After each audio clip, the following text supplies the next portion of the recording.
नांदेडच्या मन्याड नदीला आलेल्या पुरामुळे नांदेड देगलूर दरम्यान टाकळीमध्ये रस्त्यावरून पुराचं पाणी वाहत आहे।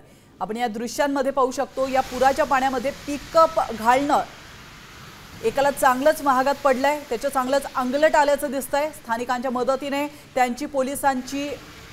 पोलिसांनी त्यांची सुटका केली आहे। आणि याविषयी अधिक माहिती देण्यासाठी आपले प्रतिनिधी संजय सूर्यवंशी आपल्या सोबत जोडले गेलेले आहेत। संजय, साम टीव्ही देखील प्रशासनाप्रमाणे वारंवार लोकांना आवाहन करतंय की पुराच्या पाण्यामध्ये गाडी घालू नका, मात्र पुन्हा एकदा अशी चूक करताना एक जण पाहायला मिळालेला आहे। नेमकं काय घडलंय? 2-3 दिवसापासून नांदेड जिल्ह्यात अक्षरशः पावसानं धुमाकूळ घातलेला आहे।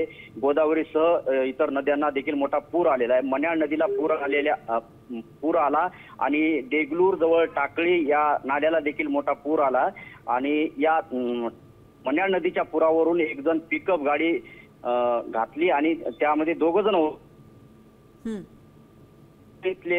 होते आणि समोर पुरामध्ये दोघ जण अडकले आणि तेथील स्थानिकांच्या मदतीने पोलिसांनी बचाव कार्य राबवत या दोघांना सुखरूप पुराच्या बाहेर काढण्यात त्यांना यश आलेलं आहे।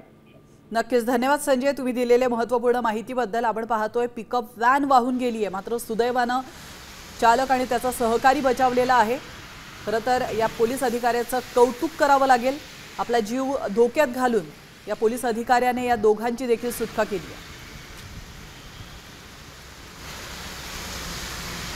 आता isakal.com आहे देशातील नंबर 1 ची मराठी न्यूज वेबसाईट। प्रत्येक अपडेटसाठी isakal.com ला नक्की भेट द्या।